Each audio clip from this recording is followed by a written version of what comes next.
प्रेमात वेडी झालेली एक मुलगी, कोर्टात लग्न करताच तिचा गळा दाबून हत्या आणि खून करणारे दुसरे कोणी नाही, तिचे स्वतःचे वडील आणि भाऊ। ही गोष्ट आहे 23 वर्षांच्या नेहा राठोडची, जिने प्रेम केलं, लग्न केलं आणि शेवटी त्या प्रेमाची शिक्षा मृत्यूच्या रूपात मिळवली। नेहा आणि सूरज दोघं लहानपणीपासून एकत्र एकाच शाळेत शिकले, एकाच गल्लीमध्ये खेळले।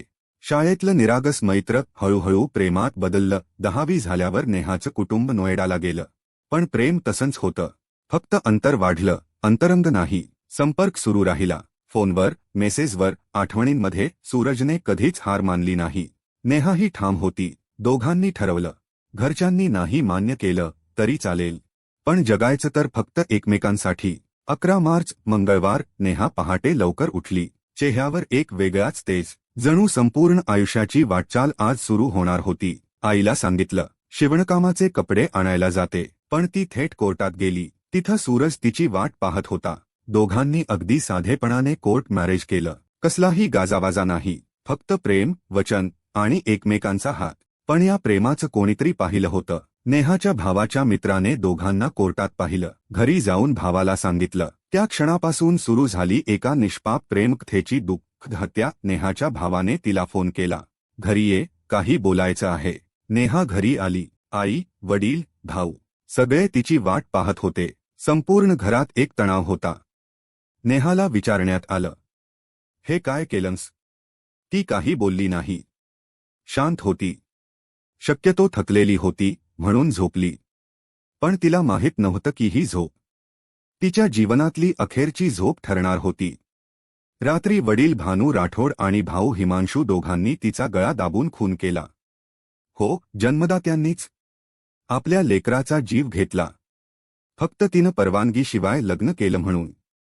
दुसऱ्या दिवशी सकाळी ते म्हणाले, ती आजारी होती, मेली। शांतपणे अंत्यसंस्कार केले, कोणालाही संशय येऊ दिला नाही, म्हणजे जणू काहीच घडलं नाही। पण दुसरीकडे सूरज तिच्याशी संपर्क करत होता, फोनवर फोन करत होता, पण कुणी उचलत नव्हतं। शेवटी त्याने त्यांच्या विभागातल्या एका व्यक्तीला कॉल केला। त्या व्यक्तीने सांगितलं, नेहा गेली, सूरजचा जीव सुटला। तो थेट पोलिसांकडे गेला, आपत्कालीन नंबरवर कॉल केला, माझ्या बायकोला तिच्या कुटुंबियांनी मारलं, तो म्हणाला। पोलीस बिसरख पोलीस स्टेशनमधून तिच्या घरी पोहोचले। आईवडील म्हणाले, ती आजारी होती, मेली, पण पोलिसांना संशय आला, चौकशी केली। शेवटी वडील आणि भावाने कबुली दिली, हो, आम्हीच तिला मारलं। का? कारण तिने आमच्या परवानगीशिवाय लग्न केलं होतं।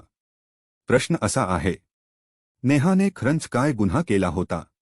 तिने फक्त प्रेम केलं होतं, फक्त एका मुलाशी लग्न केलं होतं, ज्याच्यावर ती लहानपणापासून जीव टाकत होती।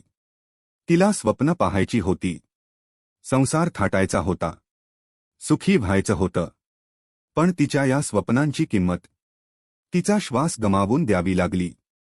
लोक म्हणतात वॉनर किलिंग, पण यात ना ऑनर आहे ना इज्जत, यात आहे माणुसकी हरवलेली मानसिकता। जिथं प्रेम गुन्हा मानलं जातं आणि आपल्या घरातली मुलगी इज्जतीसाठी संपवली जाते।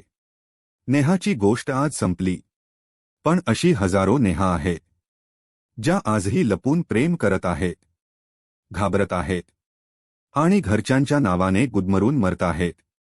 तुमचं मत काय आहे? प्रेम केल्याची एवढी मोठी शिक्षा असते का? कमेंट करा, शेअर करा।